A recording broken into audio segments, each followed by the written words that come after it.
오늘 보실 하나님의 말씀은 마가복음 7장 24절입니다.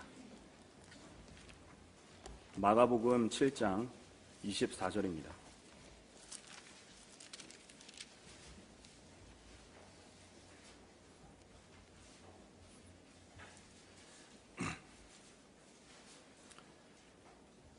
그 후 주께서 거기서 일어나 투로와 시돈의 경계로 가시니라.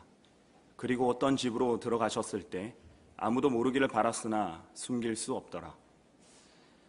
저는 오늘 이 본문을 가지고 아무도 숨길 수 없는 분이란 제목으로 설교하겠습니다. 말씀을 위해서 기도하겠습니다. 살아계신 하나님 아버지, 귀한 성도들을 하나님의 말씀이 전파되는 곳으로 모아주셔서 참으로 감사드립니다. 오늘 저는 하나님의 아들 예수 그리스도를 자랑하기 위해 설교를 준비했습니다. 이 말씀에 축복해 주시길 간구드립니다. 또한 하나님 말씀에 경청하고자, 또 하나님께 자신의 필요를 아뢰고자, 그리고 하나님을 의뢰하고자 나온 이 성도들 주님께서 사랑해 주시고 축복해 주실 간구드립니다. 말씀이 전파될 때 주님께서 지각을 열어주셔서 쉽게 이해할 수 있도록 도와주시옵소서. 주님의 영으로 제 안에 충만케 해주실 간구드립니다. 마귀의 방해로부터 지켜보호해 주시옵소서. 모든 것을 주님의 손에 의탁드립니다. 곧 다시 오실 주 예수 그리스도의 이름으로 기도드립니다. 하나님은 많은 것들을 숨기시는 분이십니다. 하나님은 인간들에게 자신을 숨기기도 하십니다. 이사야서 45장 15절에서는 이사야가 다음과 같이 고백합니다. 오 구주 이스라엘의 하나님이여, 진실로 주는 스스로 숨기시는 하나님이시니이다. 인간은 스스로의 힘으로 하나님을 찾아낼 수 없습니다. 하나님이 자신을 우리에게 계시하는 만큼만 알 수 있습니다. 욥기 11장 7, 8절입니다. 내가 찾는다고 해서 하나님을 찾아낼 수 있겠느냐? 내가 전능하신 분을 완전히 찾아낼 수 있겠느냐? 그것은 하늘보다 하늘만큼 높으니 내가 무엇을 하겠으며 지옥보다 깊으니 내가 어찌할 수 있겠느냐? 러크만 박사는 다음과 같이 말했습니다. 하나님은 나에게 자신에 대해 너무 많은 것을 감추신다. 난 그분이 자신을 좀 더 계시해 주시면 좋겠다. 그렇다면 나는 어떤 일도 감당할 수 있을 것이다. 하나님은 개인이나 민족에 대해서도 자신의 얼굴을 숨기실 수 있습니다. 하나님이 자신의 얼굴을 숨기시면 민족이든 개인이든 공경에 처합니다. 성경은 주께서 얼굴을 숨기시면 그들은 곤란해진다고 말씀하십니다. 하나님은 자신을 숨기실 뿐만 아니라 개개인의 지혜와 명철을 가리시기도 하시며 진리에 대해서 감추시기도 하십니다. 하나님은 자신이 현명하다는 자들의 지혜와 명철을 숨기십니다. 예수님께서 지상에 계시는 동안 유일하게 기뻐하셨다고 기록되어 있는 부분은 하나님의 계시를 지혜롭고 슬기로운 사람들에게는 숨기시고 어린 아기들에게는 나타내신 것을 감사하실 때였습니다. 교회에 대한 계시는 아담의 창조 이래로 4,000년간 감추셨다가 바울에게 계시해 주셨습니다. 구약에 교회에 대한 수많은 예표가 있었지만 바울에게 계시가 주어질 때까지는 아무도 몰랐습니다. 성경은 이를 숨기는 것은 하나님의 영광이라고 하셨습니다. 하나님은 한 민족을 감추기도 하십니다. 예수님은 천국은 밭에 숨겨진 보물과 같다고 하셨습니다. 하나님께서 보물인 이스라엘을 교회 시대에 감추셨다는 말인데, 특히 북왕국 이스라엘은 아시리아에 의해 멸망한 이래로 지금까지 이스라엘 10지파가 어디 있는지 아는 사람은 아무도 없습니다. 하나님은 개개인을 숨기시기도 합니다. 하나님은 엘리야를 숨기셨습니다. 주님은 그를 크릿 시내가에 숨기시고 약 3년 반 동안 까마귀를 통해 부양하셨습니다. 하나님께서는 또한 오바댜를 통해서 이세벨의 손에서 선지자 100명을 숨겨주셨고, 아달랴가 왕의 모든 씨를 멸할 때도 요아스를 6년간 숨기셨습니다. 이처럼 하나님은 많은 것들을 숨기는 분이십니다. 하지만 하나님도 숨길 수 없는 사람이 있습니다. 바로 그분의 아들 예수 그리스도이십니다. 주님은 사역 초기부터 감춰질 수 있는 분이 아니었습니다. 주님이 가르치시면 사람들은 그분의 가르침에 놀랐습니다. 주님의 말은 권위 있는 분 같았고 석인간들 같지 않았습니다. 주님이 가는 곳마다 권위 있는 말씀이 전파되고 놀라운 이적들이 일어났습니다. 주님께서 말씀하시면 더러운 영들이 복종했고 문둥병자도 깨끗해졌으며 죽었던 사람들도 살아났습니다. 그의 명성이 날이 갈수록 퍼져만 갔습니다. 사람들이 사방에서 몰려 들어오자 주님은 드러나게 성읍으로 들어가실 수 없으셨습니다. 어느 집에 들어가셨을 때는 소문이 퍼져 곧 사람들이 모여들었고 문 앞에 들어설 틈조차 없게 되었습니다. 그래서 어떤 자들은 중풍병자를 주님 앞에 데리고 오기 위해 지붕을 뜯기까지 했습니다. 주님에 대한 이야기는 온 유대를 넘어 타국 땅에도 삽시간에 퍼졌고 트로와 시돈 등 많은 타국인들도 주님을 만나기 위해 몰려들었습니다. 주님은 몰려드는 군중들이 자신을 밀어붙이지 못하게 하시기 위해 바다에 떠있는 배에 앉아 가르치셨습니다. 성경에 따르면 예수님과 제자들은 종종 모여드는 무리로 인해 빵을 먹을 겨를도 없었습니다. 이런 이유로 주님은 조용히 다니고자 하셨으나 번번이 실패하셨습니다. 예수님은 도저히 숨겨질 수 있는 분이 아니셨습니다. 오늘 본문 구절은 이런 내용을 담고 있습니다. 군계일학이란 닭의 무리 속에 있는 한 마리의 학이란 뜻으로 뛰어난 사람은 감춰지지 않는다는 의미를 지니고 있습니다. 이처럼 우리 주님은 너무나 위대한 분이시기에 그분과 비교하면 인류의 네로라 하는 위인들도 닭들이 될 수밖에 없습니다. 오늘의 설교는 예수님이 왜 그 누구도 숨길 수 없는 분이셨으며 얼마나 위대한 분이신지를 나타내고자 합니다. 아무도 숨길 수 없는 분. 첫째, 성경이 그분을 증거하고 있기 때문에 아무도 숨길 수 없습니다. 성경을 상고하라. 이는 너희가 성경에 영생이 있다고 생각함이니 그 성경은 나에 관하여 증거하고 있음이라. 요한복음 5장 39절입니다. 성경의 주인공은 예수님이십니다. 성경을 통해서 우리가 알 수 있는 것은 하나님의 관심은 온통 그분의 아들에게 있으시다는 것입니다. 하나님은 자신의 아들에 대해서 자랑하기를 무척 좋아하십니다. 그리고 자신의 아들을 자랑하는 사람들에게서도 향기로운 냄새와 함께 기쁨을 취하십니다. 예수님께서 지상에서 사역하실 때도 하나님께서 지니신 아들에 대한 기쁨이 표출되었습니다. 예수님이 사역을 시작하실 때 침례 받고 올라오시는데 하늘에서 다음과 같이 말씀하셨습니다. 너는 내 사랑하는 아들이요 내 안에서 내가 매우 기뻐하노라. 예수님께서 세 제자들을 데리고 높은 산으로 올라가시어 변형되셨을 때도 하나님은 빛나는 구름 속에서 말씀하셨습니다. 이는 내 사랑하는 아들이요 그 안에서 내가 기뻐하노니 너희는 그의 말을 들으라. 하나님은 자신의 아들을 기뻐하는 모습을 감출 수 없으셨던 것입니다. 성경의 주인공은 예수님이십니다. 하나님은 자신의 아들을 주인공으로 한 책을 기록하시어 영원히 하늘에 세워두셨습니다. 성경에는 예수님에 대해 직접적으로 예언한 수많은 구절들이 있습니다. 그뿐 아니라 예수님에 대한 예표들로도 넘쳐납니다. 러크만 박사는 다음과 같이 말했습니다. 성경에서 거의 모든 장마다 예수님을 발견할 수 있다. 성경의 66권의 책들 중 예수 그리스도를 찾을 수 없는 곳은 없다. 창세기 1장부터 예수님은 온 우주를 창조하신 말씀이셨으며 빛이셨습니다. 또한 아담과 이브가 덮었던 가죽옷이었고 아벨의 양이었으며 하나님의 진노의 홍수 속에서 인류와 청조물들을 보호한 방주였고 모세가 광야에서 발견한 불타는 덤불이었으며 아론의 지팡이에서 난 싹이었습니다. 성경은 온통 예수님으로 가득 차 있습니다. 그분은 아브라함이 이삭을 번제로 드릴 때 있었던 모리아산의 양이었고 야곱이 돌베개를 베고 잘 때 본 하늘과 땅을 연결하는 사다리였으며 라합이 여리코 성벽 위에 매달아 놓은 주홍색 줄이었습니다. 예수님은 광야에서 높이 들려진 놋뱀이었고 모세가 물을 내기 위해 지팡이로 친 반석이셨습니다.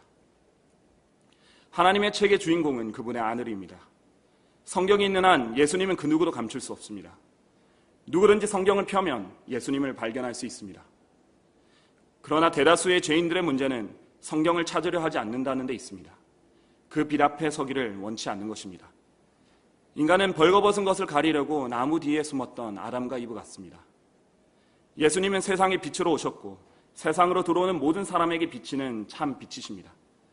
그러나 사람들은 빛보다는 오히려 어둠을 더 사랑하므로 빛을 미워하며 빛으로 오지 않습니다. 마치 빛을 등지고 어둠 속에 숨어서 빛이 안 보인다고 말하는 사람과 같습니다. 누군가가 빛을 향해 그의 얼굴을 돌려주면 그는 눈을 감고서 그래도 안 보인다고 말할 것입니다. 눈을 뜨라고 말하면 그는 두 손으로 눈을 가린 채 빛은 없다고 말할 것입니다. 이렇게 고집 부리는 인간들은 결국 대환란 때 토굴과 산들의 바위 틈에 숨어서 산들과 바위들에게 이렇게 말할 것입니다. 우리 위에 떨어져서 보좌에 앉으신 분의 얼굴과 어린 양의 진노에서 우리를 숨기라. 요한계시록 6장 15절 16절입니다. 그러나 아무리 숨겨달라고 외쳐도 그들은 어린 양의 진노로부터 숨을 수 없습니다. 빛을 거부하면 번개로 돌아옵니다.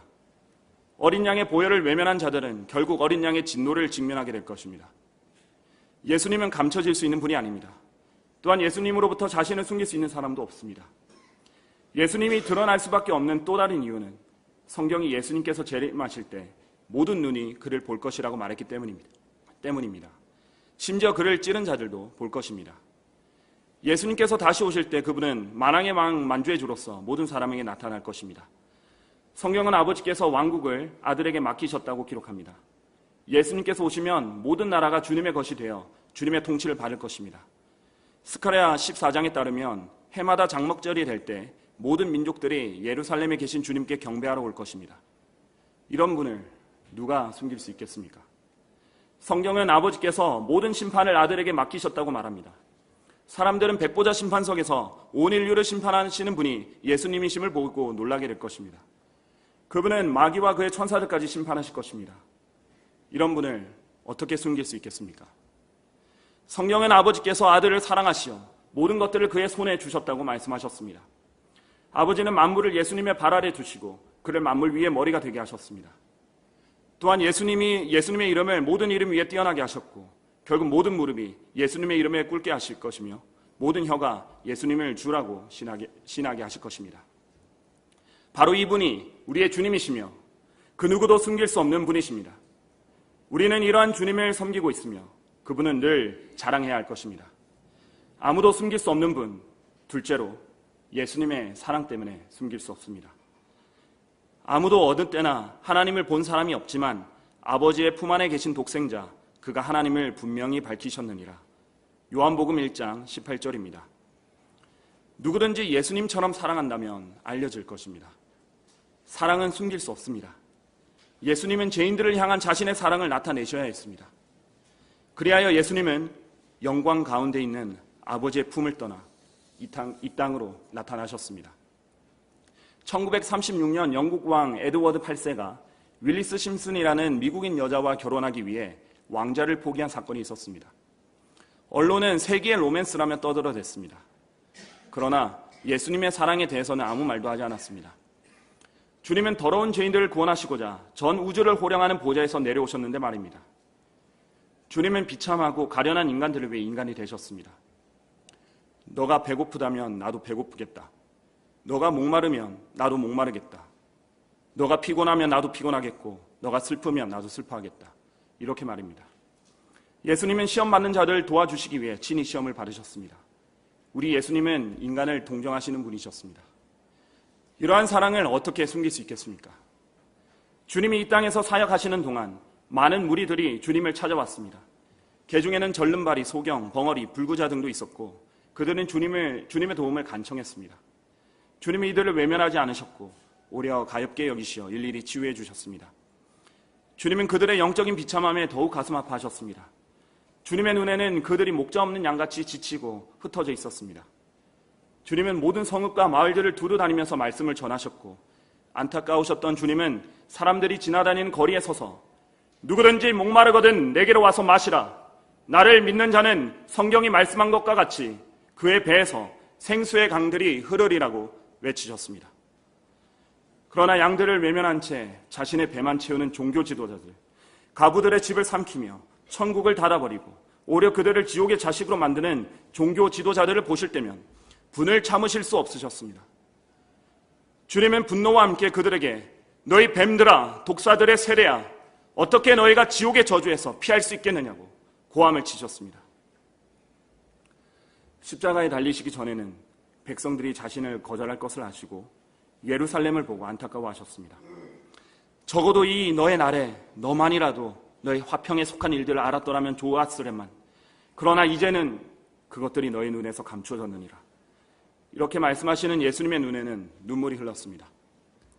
주님이 십자가에 못 박히기 위하여 갈보리로 향하는 동안 여인들이 주님을 따라가며 통곡했습니다.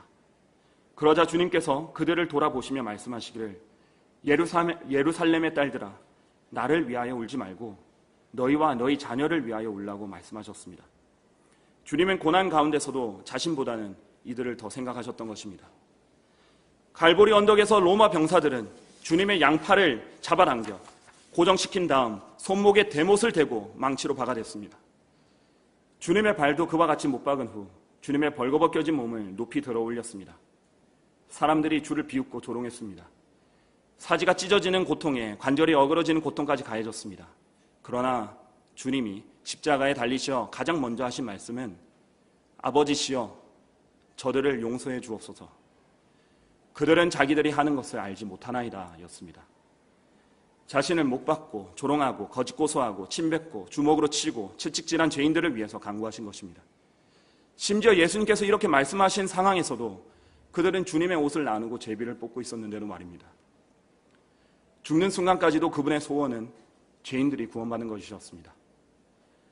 사랑하는 성도 여러분, 이 세상 그 무엇이 이러한 사랑을 숨길 수 있다는 말입니까? 여기서 중요한 사실은 우리 역시 예수님을 조롱한 죄인들과 다를 바 없었다는 것입니다. 우리 역시 동일한 하나님의 원수였습니다. 어떤 사람이 러크만 박사에게 물었습니다. 예수님께서는 유다 이스카리옷을 위해서도 죽으셨나요? 러크만 박사는 그렇다고 대답했습니다. 그러자 그는 어떻게 그런 자를 위해 죽으실 수가 있죠? 라고 물었고, 이에 러크만 박사는 이렇게 말했습니다. 더 중요한 질문이 있습니다. 어떻게 예수님께서 당신 같은 죄인을 위해 죽으실 수가 있었죠? 또 어떻게 나 같은 죄인을 위해서 죽으실 수가 있었죠? 인간 중에는 희생할 만한 가치가 있다고 생각되는 대상을 위해서 죽음을 무릅쓰는 사람이 간혹 있을 수 있습니다. 이것이 인간이 발휘할 수 있는 최상의 사랑입니다. 하지만 예수님의 사랑이 위대한 것은 그분이 죄인들을 위해 죽으셨다는 것입니다. 여러분은 자신의 가족을 강간하고 죽인 살인마를 위해 죽을 수 있으시겠습니까?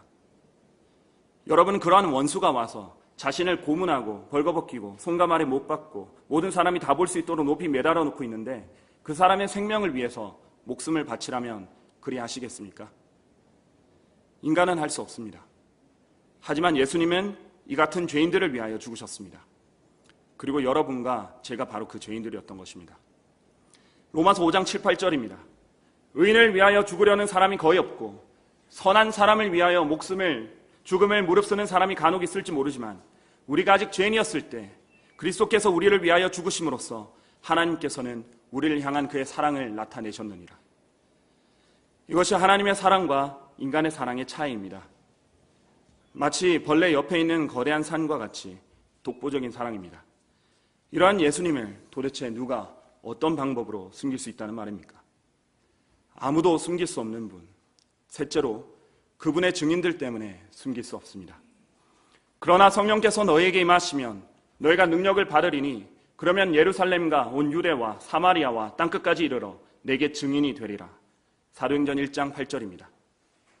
예수님은 한적한 시골 마을 베들레헴의 한 마구간에서 태어나셨습니다.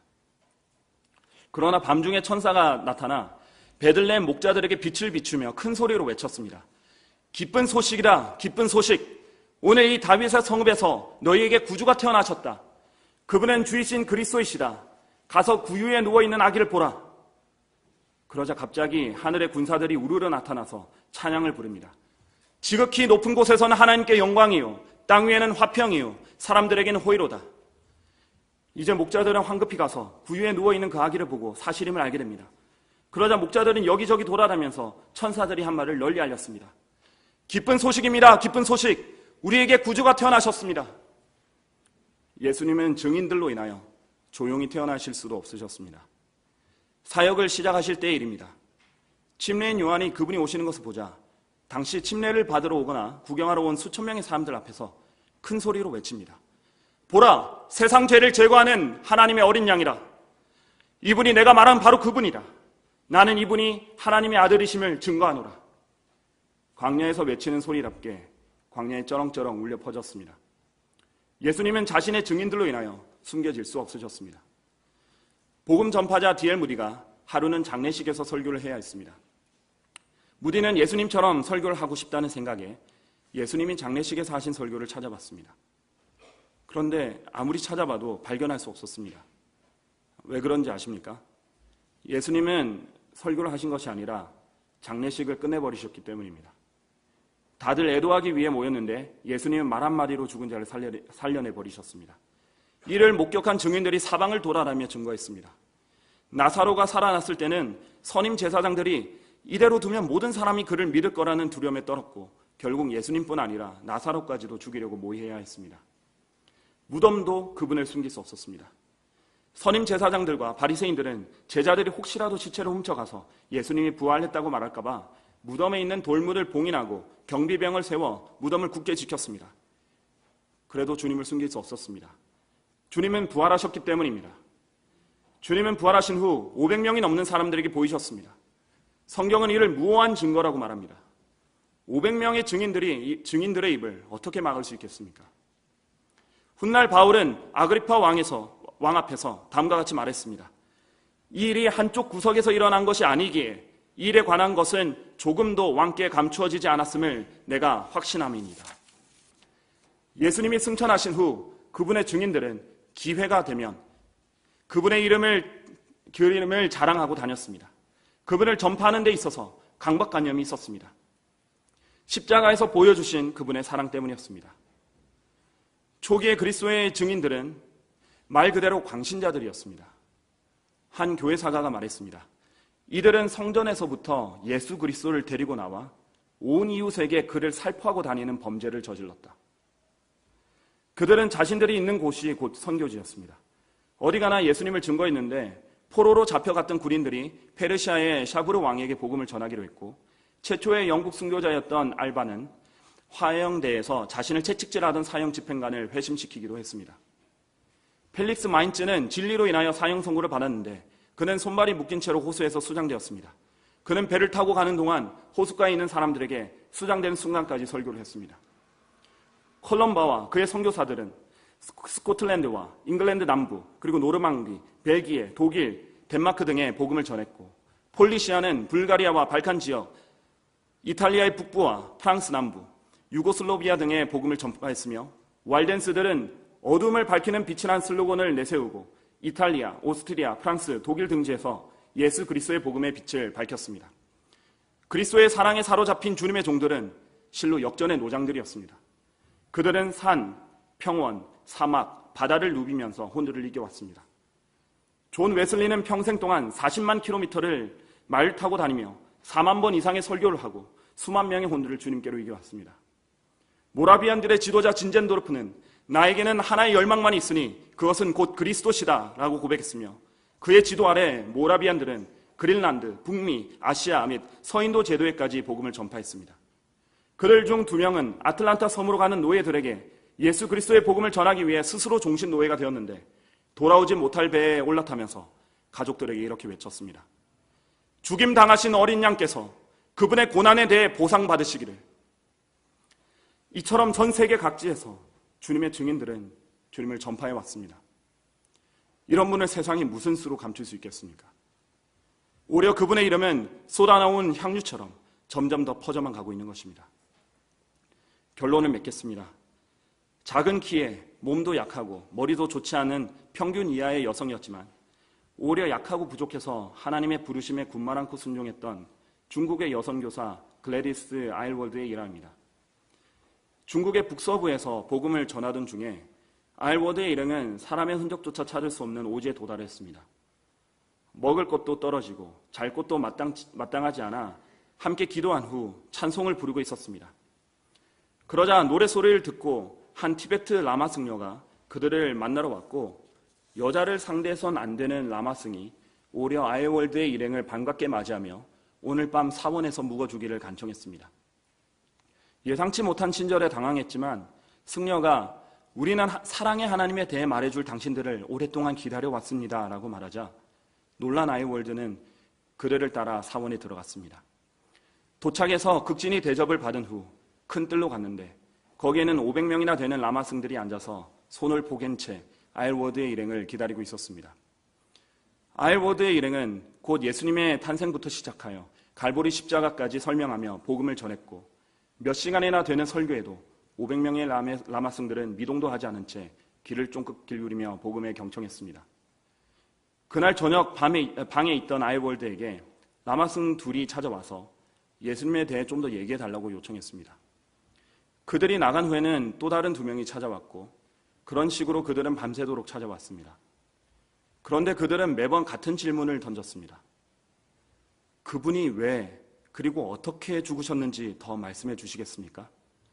그분이 왜 우리를 그렇게 사랑하시는지 설명해 주시겠습니까? 그들은 하나님의 창조에 대해서 단 한 번도 의문을 품지 않았고 동정녀 탄생도 전혀 의심하지 않았으며 그 어떤 기적들도 믿지 못할 것으로 여기지 않았습니다. 다만 그들을 사로잡은 것은 하나님의 놀라운 사랑이었습니다. 그리스도께서 자신들을 위해 십자가에 달려 죽으셨다는 이야기는 그들에게 놀라움과 경이 그 자체였던 것입니다. 이들이 왜 그렇게 복음에 갈급해 있는지 궁금했던 아이워드는 사원의 고승을 만나 물어봤습니다. 고승의 대답은 놀라웠습니다. 8년 전 마을을 지나가던 승려들은 한 남자를 만났는데 그는 구원을 거저드립니다. 공짜로 가져가세요. 누가 원하십니까? 누구든지 믿기만 하면 구원을 받고 영원한 생명을 얻습니다. 라고 외치며 종이 한 장을 주었습니다. 거기에는 요한복음 3장 16절이 적혀 있었습니다. 하나님께서 세상을 이처럼 사랑하셔서 그의 독생자를 주셨으니 이는 그를 믿는 사람은 누구든지 멸망하지 않고 영생을 얻게 하려 하심이니라. 사원에 있던 승려들 모두는 그것을 읽고 또 읽었습니다. 그들은 세상을 이처럼 사랑하시는 하나님이 어디엔가 있다는 것을 알고 그분을 찾기 시작했던 것입니다. 그러던 중 하나님을 찬양하는 소리가 들려 사람을 보냈고 아일워드 일행을 초청했던 것입니다. 성도 여러분, 우리 주 예수 그리스도는 그 무엇과도 비교할 수 없는 위대한 분이십니다. 성경이 그분을 증거하고 있고 그분의 사랑은 죄인들을 압도하며 그분의 증인들은 세계 각지에서 그분을 전파해 왔습니다. 고대 그리스도인들이 결승선까지 횃불을 전달해 가며 이어 달리기를 했듯이 지금 우리에게도 예수님의 복음의 불빛이 사도들과 믿음의 선배들을 통해 전달되었습니다. 그리고 우리는 결승선을 목전에 두고 있습니다. 우리의 선배들은 지금껏 복음의 빛을 잘 밝혀왔습니다. 그러나 이 세대에 있는 죄인들에게 복음을 전할 수 있는 사람은 이 세대에 있는 그리스도인들 뿐입니다. 그런데 만일 우리가 예수님의 빛을 밝히는 데 소홀하여 예수님에 대해 들어보지도 못한 채 어둠 속에서 죽어가는 죄인들이 있다면 그것은 얼마나 안타까운 일이겠습니까? 우리 예수님은 아무도 숨길 수 없을 만큼 빼어난 분이신데 우리가 빛들로서 세상에 비추신 그분을 비추지 못한다면 그 얼마나 수치스러운 일이겠습니까? 성도 여러분, 예수 그리스도의 복음은 사무실에서만 갇혀 있어서는 안 됩니다. 가정에만 갇혀 있어서도 안 됩니다. 우리에게는 그분의 빛을 더 멀리, 더 많은 사람에게 비춰야 할 의무가 있습니다. 흑암 가운데서 죽음을 두려워하여 평생을 노예로 속박되어 있는 자들에게 자유를 줄 수 있도록 말입니다. 그리고 주님을 증거하는 매 순간마다 우리를 위해 피 흘리신 어린 양께서 영광 받으시도록 말입니다.